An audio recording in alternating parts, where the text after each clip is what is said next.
আর এই যে সামা, আমরা যে সামা মাহফিল করি, এগুলো শর্তভেদে জায়েজ এবং নাজায়েজ আমাদেরকে বুঝতে হবে। এটা আমার নবী শুনেছেন, সাহাবীরা শুনেছেন, তাবিন, তাবেইন, আউলিয়া কেরামরা শুনেছেন, আলহামদুলিল্লাহ বলেন। এটা নিয়ত ঠিক থাকার জন্য আমাদের মানদণ্ড কি? কোরআন। লাউহাল হাদিস। যারা এর অনুসরণ করে, এরা ব্যাখ্যা করতে যাইয়া, তাফসীর করতে যাইয়া, ব্যাখ্যা করতে করতে তারা বলেছে এখানে লাউহাল হাদিস মানে গান, কিন্তু না, গান আলাদা শব্দ আছে। গানা, ইয়াগনি, মুগনি, গান আলাদা, শব্দটাই আরবি। লাউহাল হাদিস মানে হলো অসার কথা, অনর্থক কথা, অহেতুক কথা, বাজে কথা, অপ্রয়োজনীয় কথা। ওইটা আল্লাহ হারাম করেছেন। গান হারাম নয়।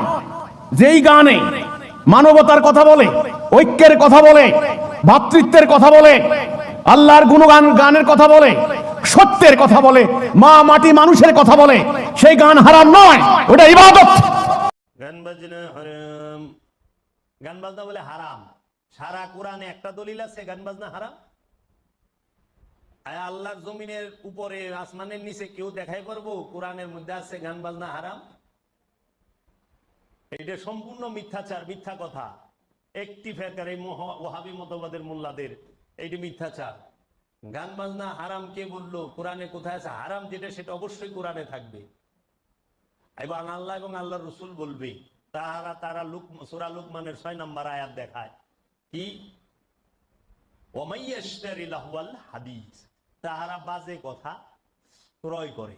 লাহওয়াল হাদিস, লাহওয়াল হাদিস, হাদিস মানে কথা, লাহওয়াল মানে বাজে। বাজে গানের আরবি কি জানেন? এই মৌলবীরা তো গানের আরবি কি হিডি জানে না। ওয়াহাবিরা গানের আরবি হলো গেনা।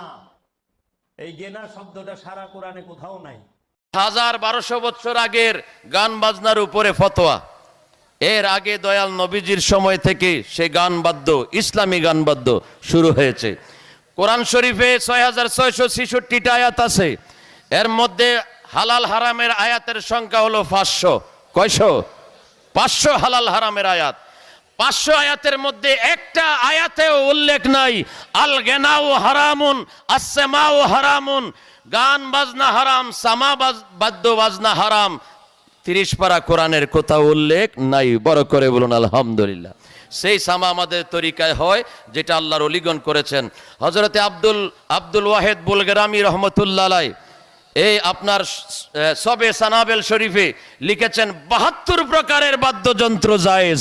বড় করে বলুন সুবহানাল্লাহ। ফতোয়ায়ে শামির মধ্যে লিখেছেন কোনো সংখ্যা নাই, ইন্না আলাতাল্লাহবে লাইসাত মুহরিমাতান লিআইনিহা। সৃষ্টির শুরু থেকে শেষ পর্যন্ত যত যন্ত্র আবিষ্কার হবে সব যন্ত্রগুলো হালাল। বড় করে বলুন সুবহানাল্লাহ। শরীয়তের উসুলের কায়দা হলো আন্নাল আসলাল আশিয়ায়ে বাহাতুন, প্রত্যেকটা জিনিস মূলে সেটা মুবাহ, ব্যবহারের কারণে হারাম হবে, ব্যবহারের কারণে হালাল হবে। আমার হুজুর জানতে চাচ্ছি গান বাজনা জায়েজ কিনা। জায়েজ হলে কোন ধরনের গান বাজনা জায়েজ? ইসলামী শরিয়ার দৃষ্টিতে ইসলামী সঙ্গীত বা ইসলামী গান জায়েজ। জান্নাতেও গান থাকবে। ইন্নাল হুরা ইউগান্নিনা ফিল জান্নাহ ইনদা আজওয়াজিহুন্না। তিরমিজিতে আছে, তাফসীর ইবনে কাসিরে হাদিসটা উল্লেখ আছে। ইমাম আবু নুআইম ইসফাহানি তিনিও বর্ণনা করছেন, জান্নাতে হুর যারা থাকবে তারা তাদের স্বামীকে মাঝে রেখে চতুর্দিকে ঘেরাও করে সুন্দর সুরেলা কণ্ঠে গান গাইবে। সাহাবীদের মধ্যে যারা বালক বালিকা তারা গান গেয়েছে। বাজনা নয়, গানের কথা বলছি। বাজনার পর্ব পরে আসতেছে। গান, ইসলামী গান যেটা, সেটা রাসূলে পাকের সাহাবীরা গেয়েছেন। হযরতে হাসান বিন সাবিত রাদিয়াল্লাহু আনহু মসজিদে নববীর মিম্বরে দাঁড়িয়ে দাঁড়িয়ে সঙ্গীতের ভাষায় বা কবিতার ছলে তিনি ইসলামী সঙ্গীত পেশ করতেন, রণসঙ্গীত পেশ করতেন। মুসলমান বা ইসলামের শান শৌকতের কথাগুলি কবিতার ভাষায় প্রকাশ করতেন। নবীজি তার জন্য দোয়াও করেছেন। মসজিদে নববীতে আলাদা মিম্বর প্রতিস্থাপন করেছেন। সাহাবীদের অনেকেই গান গেয়েছেন। গান একতরফা নাজায়েজ বলা যাবে না। যেই গানে আল্লাহ এবং আল্লাহ রসুলের মহব্বত পয়দা হয়, আখেরাতের কথা স্মরণ হয়, সুরিপু জাগ্রত হয়, কুরিপু দমন হয়, সেই গান ফুকাহায়ে কেরামের এক জামাত তিনারা বলেছেন মুবাহ জায়েজ, কেউ কেউ মুস্তাহাবও বলেছেন। মুবাহ এই ফতোয়াটাই হলো জমহুরের ফতোয়া। তিরমিজি, তোমরা বিবাহের প্রচারণা এটা এলান করো, বিবাহ মসজিদে সম্পাদন করো, এই উপলক্ষে দব বাজাও, রাসূলের হাদিস। কিন্তু আমাদের দেশের যে পরিবেশ, মাআজিফ যেগুলো বাজনা এর মাধ্যমে সুর অথবা যেগুলোর মধ্যে তাল দেওয়া হয় থাকে, এগুলো সবটাই হারাম। তবে কিছু কিছু বিষয় আছে যেগুলোকে ইসলামী শরীয়তে বিভিন্ন ক্ষেত্রে অনুমোদন দেওয়া আছে। তোর মধ্যে দুফ বাজানো, দুফ হচ্ছে এটি ঢোল জাতীয়। এই রকম সারা রাত্র গানের পক্ষে আমি হাদিস দিতে পারি। কোরআনের কোথাও 6666টি আয়াত কোথাও নাই গান গাওয়া যাবে, গান গাওয়া যাবে না, ওইটা হারামও নাই হালালও নাই। এক ধরনের কথিত মৌলবাদীরা তারা সূরা লুকমানের 6 নম্বর আয়াতকে বলে এই যে হিন্দা গারাম গান হারাম। ভুল, সেখানে বলা হয়েছে বাজে কথা। বাজে কথা মানে কি? লাহওয়াল হাদিস, অর্থাৎ এই যে একজন আরেকজনের বকাবকি করে। মাজার পূজা নাই, মাজারে লাল গোলাপ দেওয়ার পক্ষে দলিল আছে, মাজারে চুম্বন করা 386টা দলিল আছে, কিয়ামের পক্ষে 197টা দলিল। মাজারে লাল গোলাপ দিবেন, মাজারে চুম্বন দিবেন, মাজারে ভোগ রাগ দিবেন, মাজারে সেজদা দিবেন, ওপরে লাল নিশান দিবেন, লাল গোলাপ দিবেন। গান বাজনার পক্ষে দলিল হলো 350। শুধু গান না, বাজনার পক্ষে দলিল হলো 109টা। এই বাজনাকে আরবিতে বলা হয় ঝড়। কোরআন দিয়ে চ্যালেঞ্জ করে গান গাই। কোন লোক যদি আসে আমার একটা কথা যদি চেঞ্জ করতে পারে, 10 বছর তার গোলামি করবো আমি। গানের বিপক্ষে একটা দলিল কোরআন শরীফ থেকে কেউ দিতে পারলে আমি গান গাবো না। আপনারা কাগো পক্ষে, ওলি আল্লাহ পক্ষে না শয়তানের পক্ষে? কোরআন শরীফে যদি গান বাজনা হারাম দেখাবার পারে তাহলে তো গাম হই না।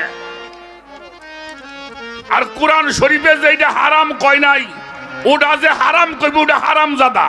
দুধ খোরের বাড়ি খাবার পারোস, আর তুই গান শুনতে পারোস না। আমি তো বাবা, তুমি দেখছো বাংলাদেশে আমি প্রথম চ্যালেঞ্জ করছিলাম যে 10 লাখ টাকা ফোন। আপনাকে আলেমুল আমার আছে, আমাকে আলেমুল আমার আছে, বসেন। কেউ শিখিয়া জ্ঞানী হইছে, কেউ শিখিল ভিক্ষা করা আধ্যাত্মিক ইশারা।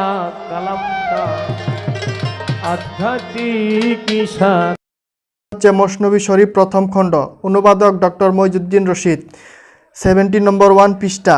দেখুন এখানে কি লেখা আছে, যে সকল সাহাবীগণ গান বাজনা শুনেছেন তাদের নামের তালিকা। ঠিক আছে, তারপরে দেখুন হযরত জাফর ইবনে কামাল উদ্দিন রহমতুল্লাহ আলাইহি ইত্তেবাফি আহকামি সামা নামক কিতাবের 43 নম্বর পৃষ্ঠায় নিম্নলিখিত রূপে লিপিবদ্ধ করেছেন।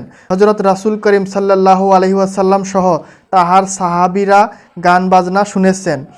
তাহা বিশ্বস্ত সনদ সহ, ভালো করে দেখুন, তাহা বিশ্বস্ত সনদ সহ সহি হাদিস সহ যাহারা গান বাজনা শুনেছেন তাহাদের নাম মোবারকগুলো তুলে ধরলাম। দেখুন বইয়ের নাম এখানে আছে, ইত্তেবাফি আহকামি সামা। এই কিতাবের 43 নম্বর পৃষ্ঠায় লেখা আছে। ঠিক আছে, যারা গান বাজনা শুনেছেন, এবং সেগুলো এখানে তুলে দেওয়া হয়েছে। দেখুন হযরত আবু বকর রাদিয়াল্লাহু আনহু, হযরত উমর ফারুক রাদিয়াল্লাহু আনহু, হযরত উসমান গনি রাদিয়াল্লাহু আনহু, হযরত আলী আলাইহিস সালাম। এখানে আপনাদের সুবিধার জন্য আমি সাহাবাদের নামগুলো ফটোকপি করে দিয়ে দিছি, আশা করি আপনারা এখান থেকে দেখে নেবেন। এখানে দেখুন এইভাবে কতগুলি সাহাবার নাম দেওয়া আছে। 29 জন সাহাবার নাম দেওয়া আছে। হযরত মুহাম্মদ ইবনে হাতের রাদিয়াল্লাহু আনহু লাস্টে শেষ করেছে। দেখুন গান বাজনা যে সকল সাহাবী শুনেছেন তাদের নামের তালিকা আমি আপনাদের সামনে তুলে ধরলাম এবং আপনাদেরকে দেখিয়ে দিলাম। ঠিক আছে, এবং সুন্দরভাবে দেখিয়ে দিছি বলে আমি আশা করি। তারপরে দেখুন এখানে যদি আমি ইচ্ছা করি গান ও বাদ্য শ্রবণকারী তাবেইন ও তাবেইন, হ্যাঁ, তাদের নামের তালিকাও এখানে দেওয়া আছে। দেখুন বিস্তারিতভাবে দেওয়া আছে, কিন্তু সেগুলো আমি এখন প্রয়োজন করি না, কারণ সাহাবারা যদি গান বাজনা শুনেছে দলিল বাড়ায়, তাবেইনের কথা না বললেও চলবে। ঠিক আছে, তো ভালো করে দেখলেন। তো আমরা নেক্সট ভিডিওতে আমি আপনাদেরকে দেখাবো যে গান বাজনার দলিল, সেগুলো আমি আপনাদের সামনে তুলে ধরব, সেগুলো আপনাদেরকে আমি একটা একটা করে দেখিয়ে দিব, হ্যাঁ, দলিল সহকারে কোন হাদিসে কত নম্বর পৃষ্ঠায় কি বলা হয়েছে সেগুলো সম্পর্কে যতটুক পারি আমি, আমার কাছে যতগুলো আছে বাবা জাহাঙ্গীরের রহমতে সমস্ত কিছু আপনাদের হাতে তুলে দেব। তো আজকের জন্য এতখানি। হ্যাঁ, কারো যদি নামগুলো দেখা বা পড়ার অসুবিধা হয়েছে আমাকে বলবেন, আমি আপনাদেরকে কমেন্টে সুন্দরভাবে লিস্টে দিয়ে দিব। ঠিক আছে, তো আজকের জন্য রাখছি। খুদা হাফিজ।